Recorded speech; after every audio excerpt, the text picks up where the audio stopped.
ಹಾಗಂತ ಮುನಿಯಪ್ಪ ಏನು ಸಣ್ಣ ನಾಯಕ ಅಲ್ಲ, ಮುಖ್ಯಮಂತ್ರಿ ಆಗೋ ಎಲ್ಲ ಅರ್ಹತೆ ಅದೇ ಹೇಳಿದಲ್ಲ, ಅಷ್ಟು ಲೀಸ್ಟ್ ಇದೆ. ಎಚ್ ಕೆ ಪಾಟೀಲ್ ಅವರು ಇದ್ದಾರೆ, ಎಂ ಬಿ ಪಾಟೀಲ್, ತುಂಬ ಜನ ಇದ್ದಾರೆ.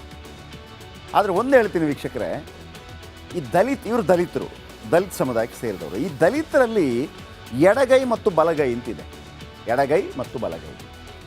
ಈ ಎಡಪಕ್ಷಗಳು ಅಂತ ಹೇಳುವಾಗ, ಮತ್ತು ಈಗ ಬಲ ಸಿದ್ಧಾಂತ ಅಂತ ಹೇಳುವಾಗ ಬಿ ಜೆ ಪಿಯನ್ನು ಹೇಳ್ತಾರಲ್ವಾ, ಎಡ ಸಿದ್ಧಾಂತ ಹೇಳುವಾಗ ಕಮ್ಯುನಿಸ್ಟ್ಗಳನ್ನು ಹೇಳ್ತಾರಲ್ವಾ. ಇಲ್ಲಿ ಬೇರೆ, ಇಲ್ಲಿ ಬಲ ಸಿದ್ಧಾಂತ ಬೇರೆ, ಎಡ ಸಿದ್ಧಾಂತ ಬೇರೆ. ಈಗ ಮಲ್ಲಿಕಾರ್ಜುನ ಖರ್ಗೆ ಇದ್ದಾರೆ, ಅವರು ದಲಿತ ಬಲಗೈ, ದಲಿತ ಬಲಗೈ. ಮುನಿಯಪ್ಪ ಇದ್ದಾರಲ್ಲ, ದಲಿತ ಎಡಗೈ. ಏನು ಬಲಗೈ ಎಡಗೈ ಅಂತಂದರೆ ಸಿಂಪಲಾಗಿ ಹೇಳ್ಬಿಡ್ತೀನಿ, ಅವರಲ್ಲೇ ಕೆಲವು ಅಂತರ ಇದೆ. ಹೆಣ್ಣು ಕೊಡಲ್ಲ, ಹಿಂಗೆ ಅರ್ಥ ಆಯ್ತಾ ನಿಮಗೆ? ಅದನ್ನು ಕೂಲಂಕುಷವಾಗಿ ಅಂದರೆ ವಿಸ್ತಾರವಾಗಿ ಹೇಳೋದಕ್ಕೆ ನನಗೆ ಟೈಮ್ ಇಲ್ಲ ಈಗ. ಆ ಥರ ಅವರಲ್ಲೇ ಒಂದು ಇದಿದೆ. ಒಂದು ದಿವಸ ನನಗೆ ಕೆ ಎಚ್ ಮುನಿಯಪ್ಪ ಸಿಕ್ಕಿದ್ರು, ಯಾವುದೋ ಒಂದು ವಿಚಾರಕ್ಕೆ ಸಂಬಂಧಪಟ್ಟಾಗ. ನಿಮ್ಮಿಬ್ಬರ ಪ್ರಾಬ್ಲಮ್ ಅಂದರೆ ರಾಹುಲ್ ಗಾಂಧಿ ಕೂತಿದ್ರಂತೆ, ಪಕ್ಕದಲ್ಲಿ ಮಲ್ಲಿಕಾರ್ಜುನ ಖರ್ಗೆ ಕೂತಿದ್ರಂತೆ, ಈ ಕಡೆ ಕೆ ಎಚ್ ಮುನಿಯಪ್ಪ ಕೂತಿದ್ರಂತೆ. ಇಬ್ಬರನ್ನು ಕೈ ಇಟ್ಕೊಂಡು ಅವರು ಸಮಾಧಾನ ಪಡಿಸ್ತಾ ಇರೋದು. ಅವ್ರು ಹೇಳಿದ್ರಂತೆ, ಅಲ್ರಿ ಇಬ್ಬರದು ದಲಿತ ಅಲ್ವಾ, ನಿಮ್ದೇನು ಇಬ್ಬರು ಪ್ರಾಬ್ಲಮ್ ಏನು ಅಂತ. ನೀವೇನು ಹೇಳಿದ್ರಿ ಸರ್ ಅಂತ ನಾನು ಕೇಳಿದೆ ಅವ್ರ ಹತ್ರ, ಯಾರ ಹತ್ರ? K H Muniyappa. ಅದಕ್ಕೆ ಕೆ ಎಚ್ ಮುನಿಯಪ್ಪ ಭಾಳ ಮಾರ್ಮಿಕವಾಗಿ ಉತ್ತರ ಕೊಟ್ಟರು. ನಮ್ಮ ನಮ್ಮ ತಟ್ಟೆಯ ಊಟವನ್ನು ಅವರುಗಳು ತಿಂತಾ ಇದ್ದಾರೆ ಅಂತಂದ್ರಂತೆ. ಅಂದರೆ ನಮಗೇನು ಸಿಗಬೇಕು ರಿಸರ್ವೇಷನ್ ವಿಚಾರದಲ್ಲಿ ಬಹುತೇಕ ಅವರು ಎತ್ಕೊಂಡು ಹೋಗ್ತಿದ್ದಾರೆ, ಅಂದರೆ ಬಲಗೈ ಎತ್ಕೊಂಡು ಹೋಗ್ತಿದೆ ಅನ್ನೋಂಥದ್ದು ಹೇಳಿದರು ಅಂತ ಜಸ್ಟ್ ಹೇಳಿದ್ದು. ಇದರ ಬಗ್ಗೆ ಕೂಲಂಕುಷವಾಗಿ ಗೊತ್ತಿದ್ದವರು ಗೊತ್ತಿರುತ್ತೆ, ಬಲಗೈ ಎಡಗೈ ನಡುವಿನ ಸಮರಗಳೇನು ಅಂತೇಳಿ. ಓಕೆ, ಈಗ ರೇಸಿಗೆ ಬರೋಣ. ಸಿದ್ದರಾಮಯ್ಯನವರ ನಂತರ ರೇಸಲ್ಲಿರೋದು D K Shivakumar. D K Shivakumar one of the finest ಸಂಘಟನೆಕಾರ, ಫೈನೆಸ್ಟ್. ನಿಜವಾಗ್ಲೂ ಬಿ ಜೆ ಪಿ ಯಾವ ಥರ ಸಂಘಟನೆ ಮಾಡುತ್ತೋ ತುಸು ಹೆಚ್ಚೇ ಅದ್ಭುತ ಸಂಘಟನೆ ಮಾಡಿದಂಥವ್ರು ಡಿ ಕೆ ಶಿವಕುಮಾರ್. ಕಾಂಗ್ರೆಸ್ ಹೆಂಗಿತ್ತು ಗೊತ್ತೇನ್ರಿ? ಕೇಳೋರಿಲ್ಲ. ಕಾಂಗ್ರೆಸ್ ಆಫೀಸನ್ನು ಕೇಳೋರಿಲ್ಲ. ಇವ್ರು ಬಿಲೀವ್ ಇಟ್ ಆರ್ ನಾಟ್, ನಿಮ್ಗೆ ಗೊತ್ತಿರುತ್ತೆ. ದಿನೇಶ್ ಗುಂಡೂರಾವ್ ಅವರು ಕೆ ಪಿ ಸಿ ಸಿ ಅಧ್ಯಕ್ಷರಾಗಿದ್ದರು. ಅವರಿಗೆ ಮೇಂಟೈನ್ ಮಾಡೋಕ್ಕಾಗಿಲ್ಲ ಕೊನೆಗೆ ಪಾರ್ಟಿನ. ಅಂದರೆ ಪಾಪ ಅವರು ಒಪ್ಕೋತಾರೆ, ನಮ್ಮಿಂದ ಆಗಲ್ಲ ರೀ ಅದು ಅಂತ. ಅವರು ಹಾಕಿಬಿಟ್ಟು ಕೊಟ್ಬಿಟ್ರು, ನನ್ನಿಂದ ಆಗಲ್ಲ, ಚೇಂಜ್ ಮಾಡ್ಕೊಳ್ಳಿ ಅಂತೇಳಿ. ಆಗ ಎಂಟ್ರಿ ಕೊಟ್ಟವರು D K Shivakumar. D K Shivakumar ಒಂದು ಟೀಮ್ ಕಟ್ಕೋತಾರೆ. ಒಂದು 50 ಜನ ಟೀಮ್ ಇದೆ ಈಗಲೂ. ಅವ್ರು ಹೋದಾಗ ಎಲ್ಲ ಡಿಜಿಟಲ್ ಎಲ್ಲ. ಈ ಮನುಷ್ಯ ಮಾತ್ರ ಕಾಂಗ್ರೆಸ್ಸನ್ನು ಹೆಂಗೆ ಅಂತಂದರೆ ನಾಡಿಗಳಲ್ಲಿ ಚೈತನ್ಯ ತುಂಬಿದ್ರಪ್ಪ. ಏನು ಹೋರಾಟ.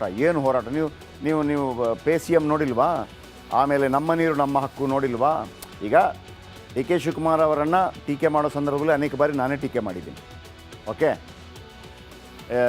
ರಾಮಮೂರ್ತಿ ಅವರಿಗೆ ಏನೋ ತಗ್ಗಿ ನಡಿಬೇಕು ಅಂದರೆ ಅದಕ್ಕೂ ಟೀಕೆ ಮಾಡಿದ್ದೀನಿ. ಆದರೆ ಆ ನಾಯಕತ್ವ ಗುಣಗಳನ್ನು ನಾವು ಯಾರೇ ಆಗಿರಲಿ, ಪಕ್ಷದ ಯಾರೇ ಆಗಿರಲಿ ಹೇಳಲೇಬೇಕು ಅಂತ. ಕಳೆಗೊಂದಿದ್ದ ಪಕ್ಷಕ್ಕೆ ಚೈತನ್ಯ ತುಂಬಿದವರು ಬಂಡೆ, ಅದರಲ್ಲಿ ಎರಡು ಮಾತಿಲ್ಲ. ಆಮೇಲೆ ಚುನಾವಣೆಯಲ್ಲಿ ತನು ಮನ ಧನ ಅಂದರೆ ದುಡ್ಡು ಎಲ್ಲ ಹಾಕಿ ಪಕ್ಷವನ್ನು ಗೆಲ್ಲಿಸುವುದರಲ್ಲಿ ಸಫಲರಾಗಿದ್ದಾರೆ. ಸಿದ್ದರಾಮಯ್ಯ ಬಿಟ್ಟರೆ ರಾಜ್ಯ ಕಾಂಗ್ರೆಸ್ನ ಬೆಸ್ಟ್ ಲೀಡರ್ ಸಿದ್ದರಾಮಯ್ಯ, ನಂತರ ಬೆಸ್ಟ್ ಲೀಡರ್. ಆಮೇಲೆ ಇನ್ನೊಬ್ಬರು ಸಿ ಎಂ ಕುರ್ಚಿ ರೇಸ್ನಲ್ಲಿದ್ದಾರೆ, ಮಲ್ಲಿಕಾರ್ಜುನ ಖರ್ಗೆ ಒಬ್ಬ ಹಿರಿಯ ನಾಯಕ. ಆಮೇಲೆ ಆಡಳಿತ ಅನ್ನೋದು ಭಾಳ ಸಲೀಸವ್ರಿಗೆ. ರಾಜ್ಕುಮಾರ್ ಅಪಹರಣ ವೇಳೆ ಇವರು ಗೃಹ ಮಂತ್ರಿ ಆಗಿದ್ದರು. ಆಮೇಲೆ ಇವರ ಆಡಳಿತವನ್ನು, ಇವರ ರಾಜ್ಯಭಾರವನ್ನು ಯಾರು ಕೆಮ್ಮಂಗಿಲ್ಲ ಆ ವಿಚಾರದಲ್ಲಿ. ಆದರೆ ಒಮ್ಮೆಯೂ ಸಿ ಎಂ ಆಗಲಿಲ್ಲ ಅಂತ ಕೊರಗಿದೆ. 82 ವರ್ಷ ಆದರೂ ಕೂಡ ಅವಕಾಶಗಳಿತ್ತು. ಕಾಂಗ್ರೆಸ್ ದಲಿತ ಸಿ ಎಂ ಕೊರಗು ನೀಗಿಸಬೇಕಿದೆ. ಒಂದು ಕಡೆ ಕರ್ನಾಟಕದಲ್ಲಿ ಒಬ್ಬ ದಲಿತ ಸಿ ಎಂ ಆಗಬೇಕು ಅಂತ ಒಂದು ಮಾತಿದೆ. ಆದರೆ ಅವ್ರು ಹೇಳ್ತಾರೆ, ನನ್ನನ್ನು ದಲಿತ ಅನ್ನೋ ಕಾರಣಕ್ಕಾಗಿ ಸಿ ಎಂ ಅಂತ ಹೇಳಬೇಡಿ, ನಾನು ಅರ್ಹನಿದ್ದರೆ ಸಿ ಎಂ ಮಾಡಿ ಅಂತ ಹೇಳಿದ್ದ. ನಿಜವಾಗಲೂ ಪಕ್ಷಭೇದ ಮರೆತು ಎಲ್ರಿಗೂ ಇದೆ. ಒಂದು ವೇಳೆ ಮುಖ್ಯಮಂತ್ರಿ ಆಗೋದಿದ್ದರೆ ಮಲ್ಲಿಕಾರ್ಜುನ ಖರ್ಗೆ ಮುಖ್ಯಮಂತ್ರಿ ಆಗೋದಿದ್ದರೆ ಯಾಕೆ ಆಗಬಾರ್ದು ಅಂತೇಳಿ. 2004ರಲ್ಲಿ ಧರ್ಮಸಿಂಗ ಅಥವಾ ಇವರ ಅಂತ ಅಂದಾಗ ಇವರ ಹೆಸರು ಮುಂಚೂಣಿಯಲ್ಲಿ ಇತ್ತು ನಿಜವಾಗಿ. ಆದರೆ ದೇವೇಗೌಡರು ಮನಸ್ಸು ಮಾಡಿಲ್ಲ. ಯಾಕೆಂದರೆ ಒಂದು ವೇಳೆ ಅವರನ್ನು ಕೆಳಗಿಳಿಸುವಂಥ ಸಂದರ್ಭದಲ್ಲಿ ದಲಿತ ವೋಟುಗಳು ಎಲ್ಲಿ ಸ್ಪ್ಲಿಟ್ ಆಗಿಬಿಡುತ್ತೋ, ಜೆ ಡಿ ಎಸ್ಸಿಂದ ದೂರ ಆಗಿಬಿಡುತ್ತೋ ಅಂತ ಒಂದು ಭಯ ಇತ್ತು ಅವರಿಗೆ. ಧರ್ಮಸಿಂಗ್ ಜಾತಿ ಸಣ್ಣದು, ರಜಪೂತ್ ಜಾತಿ, ಏನಾದರೂ ಕೆಳಗಿಳಿಸಿದ್ರು ಕಿರಿಕಿರಿ ಆಗೋದಿಲ್ಲ ಅಂಥೇಳಿ. ನಾನೊಮ್ಮೆ ಪರ್ಸನಲಿ ಅವ್ರ ಹತ್ರ ದೇವೇಗೌಡರ ಹತ್ರ ಕೇಳಿದರೆ ಯಾಕೆ ಅದು ಆಗಿಲ್ಲ ಅಂತ ಹೇಳುವಾಗ ಅವರೊಂದು ಮಾತು ಹೇಳ್ತಾರೆ, ಅಲ್ಲಿ ಚೆನ್ನಮ್ಮ ಅವರ ವಿಚಾರಕ್ಕೆ ಒಂದು ಆ್ಯಸಿಡ್ ವಿಚಾರ ಇರುತ್ತೆ, ಇವರು ಗೃಹ ಸಚಿವರಾಗಿ ಸರಿಯಾಗಿ ನಿರ್ವಹಿಸಿಲ್ಲ, ಅದು ಒಂದು ಕಾರಣ ಅಂತೇಳಿ ದೇವೇಗೌಡರೊಮ್ಮೆ ಹೇಳಿದ್ದಿದೆ. ಓಕೆ, ನೆಕ್ಸ್ಟು ಇದು ಕಾಂಗ್ರೆಸ್ಗೆ ಒಂದು ವೇಳೆ ಅವರು ಮುಖ್ಯಮಂತ್ರಿ ಕಾಂಗ್ರೆಸ್ ಸಿಕ್ಕಂತ ಒಂದು ಅಪೂರ್ವ ಅವಕಾಶ, ಅದನ್ನು ರಾಷ್ಟ್ರ ಮಟ್ಟದಲ್ಲಿ ದೊಡ್ಡ ಸುದ್ದಿ ಮಾಡ್ಬೋದು. ಸಿ ಎಂ ಕುರ್ಚಿ ರೇಸ್ ಮೇಲೆ ಡಾಕ್ಟರ್ ಜಿ ಪರಮೇಶ್ವರ್ ಅವರು ಕೂಡ ಇದ್ದಾರೆ. ದಲಿತ ಸಿ ಎಂ ರೇಸ್ನಲ್ಲಿ ಖರ್ಗೆ ಬಳಿಕ ಎರಡನೇ ಆಯ್ಕೆ ಡಾಕ್ಟರ್ ಜಿ ಪರಮೇಶ್ವರ್. ಆದರೆ ಒಮ್ಮೊಮ್ಮೆ ಲಕ್ ಯಾವ ಥರ ಲತ್ತೆ ಹೊಡೆಯುತ್ತೆ ಅಂತಂದರೆ 2013ರಲ್ಲಿ ಸರ್ಕಾರ ಅಧಿಕಾರಕ್ಕೆ ಬರುತ್ತೆ ರೀ ಕಾಂಗ್ರೆಸ್ ಪಾರ್ಟಿ, ಇವರೇ ಪ್ರೆಸಿಡೆಂಟು. ಇವರೊಬ್ಬರೇ ಇತ್ತೀಚಿನ ದಿನಮಾನಗಳಲ್ಲಿ 8 ವರ್ಷಗಳ ಕಾಲ ಕಾಂಗ್ರೆಸ್ನ ಅಧ್ಯಕ್ಷರಾಗಿದ್ದಂಥವರು. ಇವರ ಕಾಲಾವಧಿಯಲ್ಲೇ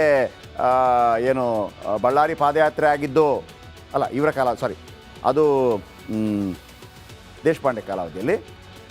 ಅವರ ನಂತರ ಇವರು ಅಧ್ಯಕ್ಷರಾಗಿದ್ದರು. 2013ರಲ್ಲಿ ಇವರೇನಾದರೂ ಕೊರಟಗೆರೆಯಲ್ಲಿ ಗೆದ್ದಿದ್ದರೆ ಸೋತೋಗ್ಬಿಟ್ರು ಅವರು. ಕಾಂಗ್ರೆಸ್ ಪಾರ್ಟಿ ಅಧಿಕಾರಕ್ಕೆ ಬಂತು, ಕೊರಟಗೆರೆಯಲ್ಲಿ ಸೋತು. ಇಲ್ಲ ಅಂತಂದರೆ ಮೂಲ ಕಾಂಗ್ರೆಸ್ಸಿಗ ಅನ್ನುವಂಥ ಬಿರುದಿದೆ. ಇಬ್ಬರು ರೇಸಲ್ಲಿದ್ದರು, ಯಾರು? ಸಿದ್ದರಾಮಯ್ಯ ಮತ್ತು ಪರಮೇಶ್ವರ್.